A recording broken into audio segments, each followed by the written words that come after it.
안녕하세요. 법선생 진행자 저는 송글송글이고요.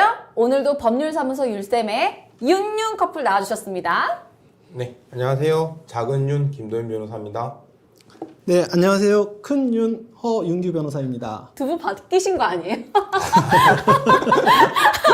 아니, 굉장히 애드립도 하시고 너무 좋은데요? 오늘 다뤄볼 주제는요. 최근 흔히 들어볼 수 있는 효도 계약에 관한 건데요. 효도 계약? 아니 뭐 효도를 하는데 계약이 필요해요? 효도 계약이 뭐죠? 네, 참 시대가 많이 변한 것 같은데요. 한때 국회에서 불효자 방지법이 논의가 되면서 효도계약이라는 것이 많이 알려졌습니다. 효도계약을 말씀드리면 부모가 자녀에게 이 부양을 조건으로 일정 재산을 이전을 하고요. 그리고 만약 그 자녀가 약속했던 부양 의무를 이행하지 않을 때 그 재산을 다시 부모가 되돌려받는 그런 약정을 이야기합니다. 네, 김 변호사 아주 설명을 잘 해주셨고요. 효도라는 것이 사실 좀 추상적인 개념이죠. 뭐 일반적으로는 부모를 잘 섬긴다든지, 뭐 공경한다든지 아니면 부양한다든지 뭐 여러 가지 의미가 있는데, 사실 효도와 계약이라는 법적 용어는 참 어울리지가 않습니다. 어떻게 효도라는 것이냐? 효도를 하라는 의미에서가 아니고요.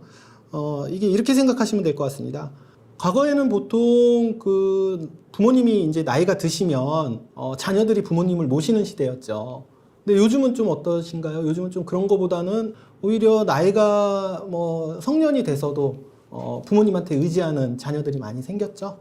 그러다 보니까 부모님들이 자녀들한테 증여를 많이 하는 시대가 됐습니다.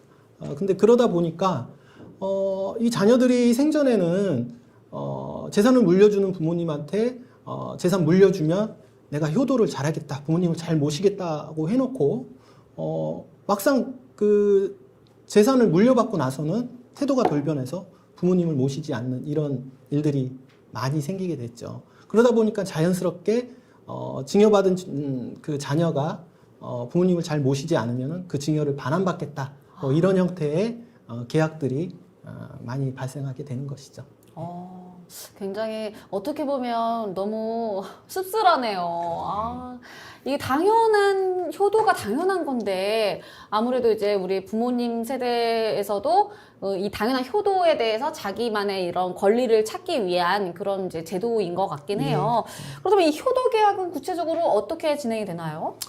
예, 예전에는 뭐 지금도 이루어지고 있지만은 보통 그 뭐 부모님들이 뭐 그 부동산을 자녀한테 증여를 하면서 조건을 다는 겁니다. 그 조건이 바로 효도 조건인 거고요.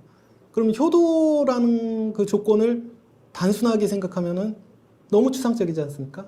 그러니까 대표적으로는 뭐 부모님을 모시고 살아야 된다든지 아니면 한 달에 얼마씩 용돈, 경제적인 급부를 반드시 지급해야 된다든지 아니면 모시고 살지 않는다면은 한 달에 몇 번씩 방문을 해야 된다든지 뭐 경우에 따라서 여러 가지 다양한 형태로 조건을 달고 증여를 하는 것이고요. 저희는 이거를 법적인 용어로 부담부 증여라는 용어를 쓰고 있습니다. 그리고 요즘에는 그 유언 대용 신탁 제도가 새로 들어와서 부담부 증여 대신에 대용 신탁을 이용해서 많이 효도 계약을 체결하고 있습니다. 단어가 너무 어려운데, 네. 부담부 신탁, 유언 대용 신탁? 부담부 증여와 유언 대용 신탁입니다. 두 가지 너무 구별을 하셔야 될 것 같습니다. 네, 두 단어에 대해서 굉장히 생소한데 이 차이에 대해서 설명해 주실 수 있을까요? 네, 기본적인 틀은 비슷하다고 생각하시면 됩니다. 다만 부담부 증여 같은 경우에는 일단 부모가 자녀에게 재산을 확정적으로 이전을 하는 거고요. 다만 재산을 이전함에 있어서 다른 효도라는 조건을 걸어서 그 조건을 이행하지 않을 시 다시 가져오는 방식이라고 보시면 됩니다. 네, 그러다 보니 그 과정에서 이 효도란 과연 무엇인가라는 좀 분쟁이 생길 수 있고요. 그러다 보니 소송이 발생을 하는 경우가 많습니다. 이러한 좀 단점을 보완하기 위해서 이루어지는 게 이제 유언 대용 신탁이고요. 유언 대용 신탁은 재산을 이전한다는 점에서는 동일하나 그 재산을 자녀가 아닌 제3자나 수탁자에게 재산을 이전하고요. 보통 이 유언대용 신탁을 효도계약과 결부해서 설계를 하실 때는 생전에는 부모가 그 재산에서 수익을 얻으시고요. 그리고 돌아가시고 나면은 그 재산을 자녀에게 물려주는데 그 과정 중에서 자녀가 뭐 효도를 하지 않는다, 불효를 한다고 하면은 언제든 수익자를 변경하거나 그 유언 대용 신탁을 해지해서 본인이 재산을 되찾을 수 있기 때문에 조금 더 유연하게 본인이 뭐 상속을 설계하거나 효도 계약을 좀 이게 유지할 수 있다는 장점이 있습니다. 그럼 제가 또 번외로 궁금한 점이 이런 제도 말고도 예를 들어서 그냥 종이에다가 나는 매달 부모에게 뭐 100만 원씩 드리겠다. 이걸 이행하지 않을 시 뭐 효도를 안 한 걸로 치겠다. 이렇게 가시더를 쓴다고 하면 이것도 효도 계약이 성립이 되나요?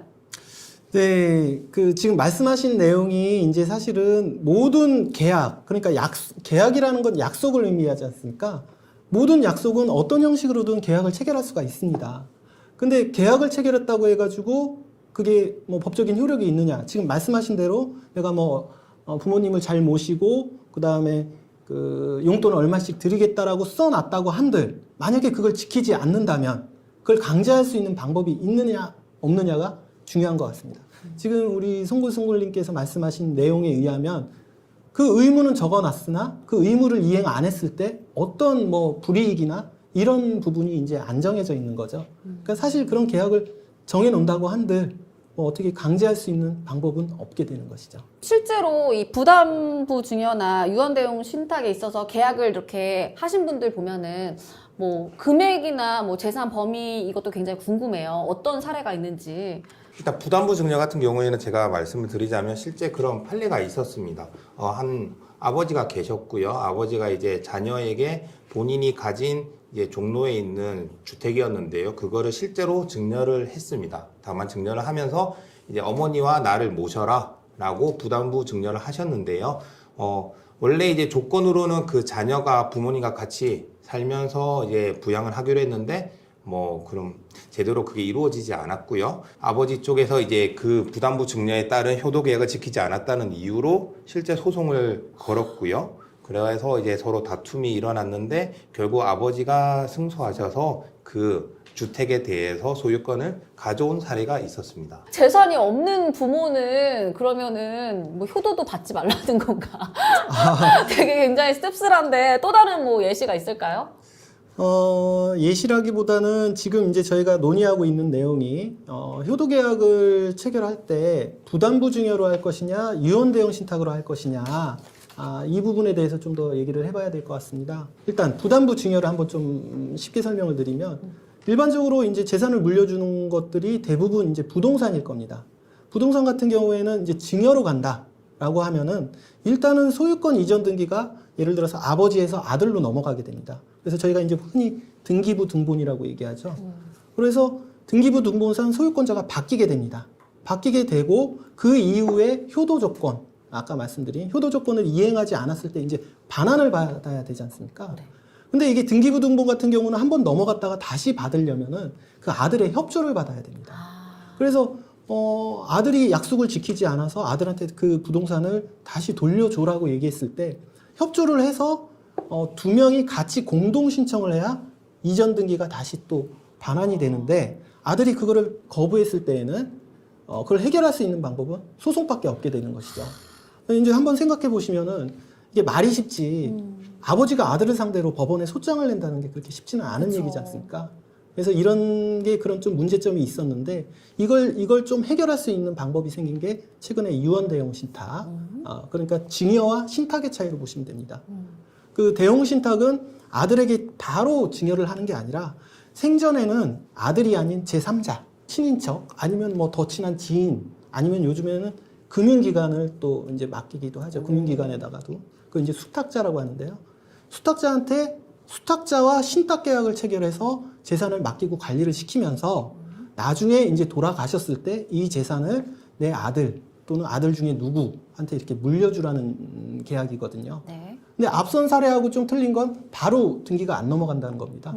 이러한 상태에서 아들이 약속을 지키지 않으면 아들 의사와 관계없이 이 수탁자, 제3자인 수탁자와의 계약을 자유스럽게 해지하면서 막바로 등기를 받을 수 있기 때문에 아들이 반대한다고 하더라도 바로 넘겨올 수 있다는 것이죠. 이 유언대용 신탁은 이런 점 말고도 상당히 그 이점이 많은데요. 그 점에 대해서는 뭐 다음 시간에 다시 한번 설명드리도록 하겠습니다. 이 유언 대용 신탁을 하시는 것에 있어서도 조금 주의를 하셔야 될 부분은 있습니다. 유언 대용 신탁의 부담보 증여보다 확실히 뭐 이점이 많은 거는 맞지만 아직까지 유언 대용 신탁 자체가 이 제도가 도입된 지 그렇게 길지가 않고요. 또 이에 대한 논의가 지금 많이 일어나고 있는 편이라서요. 가령 수탁자와 수익자가 동일하게 되는 경우에는 지금 말씀하신 대로 부담보 증여는 소송을 통해서 해결하는 게 맞지만 유언 대용 신탁 같은 경우에는 그러니까 위탁자가 본인의 의사에 따라서 언제든 자유롭게 해지할 수 있다는 게 장점이었는데 수탁자와 수익자가 동일하게 되면 이 해지를 함에 있어서 수탁자의 동의를 받아야 되거든요. 네. 근데 보통 자녀가 만약에 수탁자와 수익자라면 그 본인이 불효를 했다고 계약을 해지한다는데 동의를 해줄 리가 없겠죠, 당연히. 그렇죠. 예, 그래서 이제 여기서도 소송이 발생할 여지가 있고요. 또 세금의 문제가 발생할 수 있는데요. 네, 저희가 이제 이런 상속 설계를 하다가 보면 이 부담보 증여 같은 경우에 증여이기 때문에 원칙적으로 증여하는 시점에 증여세가 부과가 됩니다. 하지만 유언 대용 신탁은 이제 상증세법에 따라서 증여로 보는 게 아니라 상속으로 보기 때문에 상속세가 과세가 되거든요. 그러다 보니 어느 시점에 이것을 자녀에게 물려주는 게 더 좋은지, 그리고 어느 시점에 하는 것이 더 상속세나 증여세를 줄일 수 있는지, 이런 부분에 대해서는 전체적인 이제 좀 이해가 필요하고요. 또 설계가 필요한 부분이 있습니다. 두 제도 다 어쨌든 장단점이 있는 거네요. 예. 예, 그러면은 유언 대용 신탁에 대해서는 어떤 절차가 있을까요? 일단 절차가 복잡한 건 아니고요. 유언 대용 신탁을 하시려면 일단 저희 법률사무소 율쌤을 찾아오셔야겠죠. 네. 그리고 오실 때 수탁자를 어떻게 하실지, 수익자를 어떻게 하실지 지정을 생각을 하고 오시면 됩니다. 기본적으로 지금 많은 금융 회사에서 뭐 증권사나 은행에서 유언 대용 신탁을 광고를 많이 하는데요. 이 경우에는 이 금융기관에 재산을 맡겨서 금융기관이 운용을 하게 됩니다. 물론 이제 금융기관의 특성상 많은 인력들, 뭐 법조, 회계, 세무 등등 많은 인력들이 그 협조를 코디를 한다는 장점이 있지만 그만큼 수수료가 많이 부담이 되게 됩니다.